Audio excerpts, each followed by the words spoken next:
and welcome here to TalkFCB, and welcome back to the channel here today, guys, as we are going to be running through some Barca news and conversation in today's video. We're going to be talking about the likes of Frenkie de Jong, Gavi's performances in recent times, and also Vitor Roque's immediate future. And also in today's video, guys, I have to say, there's a bit of a rant coming up, and we're going to be talking about La Liga along with this whole Real Madrid, Bellingham, referee situation. We've got to talk about it, so come on and let's do it. Because can I start, first of all, here today, guys, with massive shout-outs. Yet again, incredible support coming in on the super thanks from Nigeria here. Really big praise going out to Pedri. He is insanely good. He's a magician, and I cannot get enough of his football, I'd have to say. Those are all sentiments that I also share. Also here, Ahmad saying, I think that we can win all 4 cups this season. Do you guys agree? Thank you for the fantastic support there, guys. But if we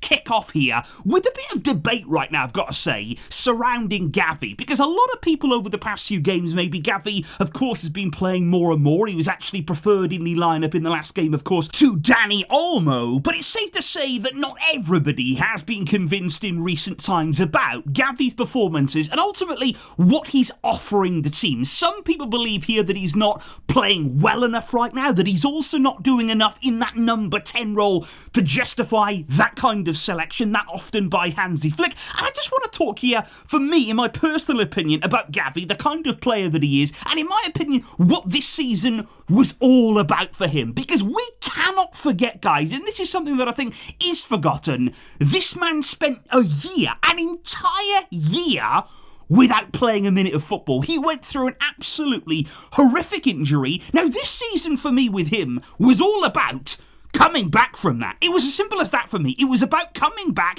and ultimately not seeing any knock-on effects of that injury there. It would have been very easy for Gavi to come back into this team and to suddenly not want to go into challenges anymore, to actually not have confidence in his body. We've seen, of course, real knock-on effects with Ansu Fati, psychologically, not just physically here, but mentally as well. Those kinds of injuries, they affect you. But Gavi has actually come back here, and it has not affected his overall game. It's not affected the way that he plays the game. He will still go into those 50-50 challenges. He will still bring the kind of intensity that we remember from him. And I do have to say, guys, I think it's a common misconception with Gavi, because he runs a lot, because he launches himself into those kinds of physical battles, because he picks up a few yellow cards. A lot of people sort of then get blindsided by that into thinking that Gavi is just a physical player. He's not somebody really who can affect the game. He's not somebody there with technical quality. He's just somebody who runs and covers a lot of ground. That is absolutely not the case. Now, I don't believe that right now we're seeing the best of him. I'm also not exactly sure that we're finding the best role for him in our team right now. I think it might take a little bit more time here for Flick to understand exactly where he works best and the kind of dynamics we need in that midfield with him.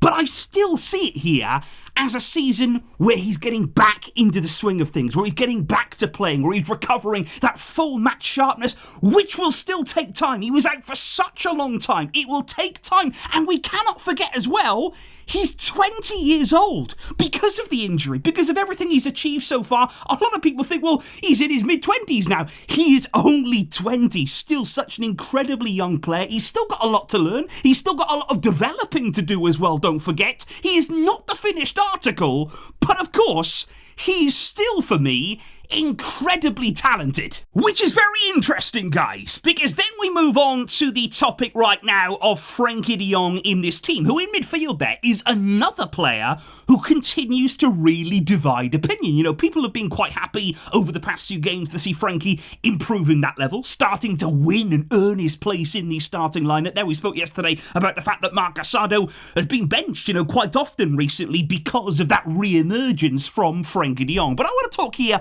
about his contract situation. Obviously, we always talk about that. It's always a big topic as well in the fan base. But right now, we're hearing different kinds of messages, different kinds of signals from Frenkie and his agents that actually it's looking a lot more positive there. Apparently initial talks have progressed really well between Frenkie's agent and Deco. They've actually spoken there. They've had a meeting together, which in itself is rare. We have not really been able to talk with Frenkie's agent for season upon season upon season. Even just getting him to a meeting is a big deal. But I also just want to say on this, guys, as we start to hear, well, both sides can come to an agreement, both sides there are confident now of renewing and extending that deal. Again, I worry, though, about the terms of that contract, because if we're still talking here about a massive salary, if we're still talking here about renewing Frenkie de Jong on a deal that still makes him one of the highest paid Barcelona players, in my opinion, I still need to see more consistency. I still want to see a Frenkie de Jong here who can dominate a midfield. You know, we've seen flashes, you know, and like I say, in recent weeks, there's no denying he's gotten a lot better. That level has definitely increased. He's starting to become more important to this team. But I need to see that over the course of not just one game, not just two, but if you're talking about being one of the highest paid Barca players, you've got to do that across an entire season. I mean, look what Pedri, for example, is doing right now. In the way that he's playing, he's able to affect the game in every area of the field. With the ball, without the ball, he's very intelligent too. And he, of course, still earns less than somebody there, like Frenkie de Jong. Yes, of course, he's younger. Yes, of course, he's earlier on in his career. But the level that he's producing right now and the way that he affects games, that's what I expect from Frenkie. If you want the big salary, if you want to be renewed there on the similar terms that maybe we're hearing in the media, I think we still have to see more. And I don't think the club here should be jumping in with massive money until we see that consistency, until we see repeat performances at the highest level. That's what Frenkie can do. We know the ability is there, but we must see it regularly. However, though, guys, then we do move on to a player whereby big money was definitely spent. You know, we did pay a lot of money for Vitor Roque, but this is one that, well, it simply has not worked out in any way, shape or form. And of course, in the summer, he was loaned out there to Real Betis. And I think quite quickly we all understood that Barca don't count on Roque, even though they've loaned him out. That was mainly there to generate some interest in him, maybe try and sell him on, maybe try and recoup some of the transfer fee that we paid out. We were never really banking on him coming back. We were not really planning on using him in the future in this team.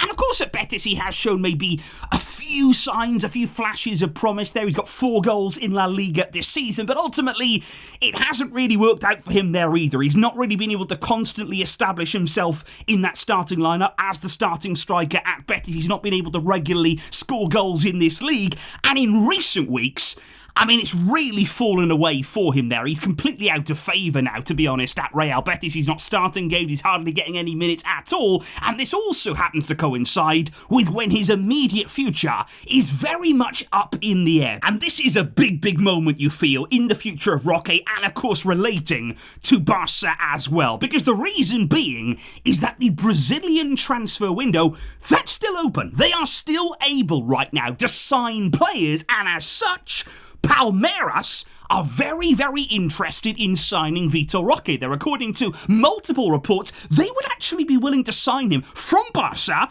permanently for 25 million euros. Now that is interesting because obviously that is going to be less than what we paid. We would effectively take a loss on that deal. But for me, 25 million from a Brazilian club, that is a big spend. That is a big outlay there from them, that they'd be willing to put their faith, put their trust in Roque and spend that kind of money to make it happen. Now, Roque would be open to moving back to Brazil. There's a feeling amongst everybody, really, that this move happened way too quickly, that he needed more time to develop in Brazil. The talent, it is there, but I think coming over the Europe here and being thrown in and sort of treated in the way that he was, it wasn't really helpful for anybody. But in order to actually make this move happen, in order there to get that deal done with Palmeiras, it actually comes down to Betis, because they themselves there have to agree to terminate the loan of Roque early. They, of course, have a deal with us until the summer. That loan deal there should be right the way through the season. So they then need, on their side, agree to terminate that early. Then Roque would be able to sign with Palmeiras, potentially bringing in some much-needed funds there on our side, recouping some of that transfer fee that we paid out. But what would you make of that, guys? You know, would you be happy to take on this deal? Would you see it there as a good deal given the circumstances with Roque? Would you take it? And do you believe that we can get it over the line? Which is interesting, because speaking of important money coming into the club, speaking there about basically making every single euro count, well, the reason we have to be careful, and the reason here we're always trying to generate those funds, is because of La Liga's absolutely ridiculous salary cap. Because as you can see right here, this is the very latest graphic there. The figures now released in February of 2025. And the good news is Barca's salary cap has increased again, this time by nearly 40 million euros to take us there to 463 million, which of course is better on our side, but still way, way behind. You look at Real Madrid there, 754. But my problem actually isn't just with Barca right now in terms of these salary caps. My problem is with the league as a whole, what it has done to some of the other teams in this division. Now, Sevilla, for example, I could not believe it when I saw this graphic, because that right there is not 684 million on their salary cap, it's 684,000 euros. 684,000! I mean, you can't get anything for that in modern football right now. You could probably field maybe half a team based on that salary cap. It is absolutely ridiculous and extraordinary, and it just doesn't work. This kind of strictness, this kind of salary cap is detrimental to the clubs in this league, because it doesn't matter what happens here. It doesn't matter how economical La Liga is, how perfect their balance sheets may look in the end. If all of the other leagues in the world, in Europe there at the top level, if they're just doing what they want. Now, the Premier League have some sort of profit and sustainability regulations, but it's nothing like this. You know, they can still spend, they can still try and invest in their teams. In La Liga, teams are suffering. They're having to sell their best players. They're producing players not to use them, not to go and win things, not to be ambitious, but to try and sell them on for profit. And why is this a good move for the league, guys? Of course, we have really suffered with the salary cap. I'm well aware of that. But in terms of the league as a whole, I mean, come on, this has been an experiment, really, from Tebas, that it's not working. It is not making business sense or sporting sense for anyone. However, guys, we are not done there. Rant not yet over. Because now we've got to talk about Jude Bellingham and this whole red card situation. Now, the first thing to note on this is that Bellingham, for a verbal attack on a referee, basically, he has been banned there for 2 matches alone. Now, that is shorter, can I remind you, a shorter suspension than when Robert Lewandowski touched his nose. So Bellingham there tells the referee in no uncertain terms to leave him alone. Lewandowski touches his nose, banned for 3 games. So let's just leave that there right now. But the other thing that I want to bring your attention to is Manuela Montero. Now, he is the ref who sent off Jude Bellingham at the weekend. Now, he is under investigation by the RFEF there, the people who are in charge of the referees in Spain, and he could face a ban from refereeing. Now, that's the headline here. Basically, he sent off a Real Madrid player. The next thing you know, he's under investigation, and he may not referee again, or for many, many years. That's the kind of precedent that we're setting here. If you are brave enough to send a Madrid player off, we will come for you. Because I have seen there, in the Madrid media, absolutely enormous pressure applied to Manuela Montero there and his personal life and his family and all of this kind of stuff. They've actually posted a picture that he has in his garden a Lionel Messi mural. And it's almost being said now as though he's got a conflict of interest. You know, it's quite clear that, he's got something against Real Madrid. He's clearly got a vendetta, an agenda here, because something like that. I mean, can it just remind me, can please somebody just tell me here, I must be forgetting, the president of the league, the entire league, Javier Tebas, can you just remind me, who does he support? What is the conflict of interest there? Who does the president of La Liga openly and actively support? Oh yeah, that's Real Madrid. And what is even more extraordinary to me, you mentioned all of this stuff there, you mentioned the conflict of interest, you mentioned the fact that he sent off Jude Bellingham. Did anybody say anything? Was any investigation opened when this exact same referee made a massive mistake, an almighty mistake, just last month in the Copa del Rey when Celta Vigo were robbed by Real Madrid? Real Madrid right now are in the semi-finals of the Copa, because of that mistake. And Celta were fuming, and rightly so. They had absolutely every right to be. They were shouting from the rooftops. Did anybody listen? Did anybody care about that? Was any investigation launched after that? Were the Madrid media angry after that? No, they weren't. It is simply because here he has sent off a Real Madrid player. Real Madrid right now, the way they're acting in the media, the pressure that they are trying to apply to referees, it is scandalous. And quite frankly, this kind of behaviour, it cannot be accepted. So indeed, guys, that is my thoughts there on a few different things. I'm going to go and lie in a dark room now, have a few deep breaths, trying to compose myself a little bit. But honestly, guys, what do you make of all this there? What do you make of the pressure being applied to the refs by Madrid, this whole Bellingham situation? What do you make as well of those salary caps in La Liga? What are they trying to do? You know, what is the genuine idea behind it all? And please do let me know your thoughts there on Gavi, on Frenkie de Jong, and on Vitor Roque. I hope that you have enjoyed today's video, and I really, really do appreciate all of your support, guys. Thank you very, very much indeed. I will see all of you very soon, but until next time, as always, Visca, Real Barça.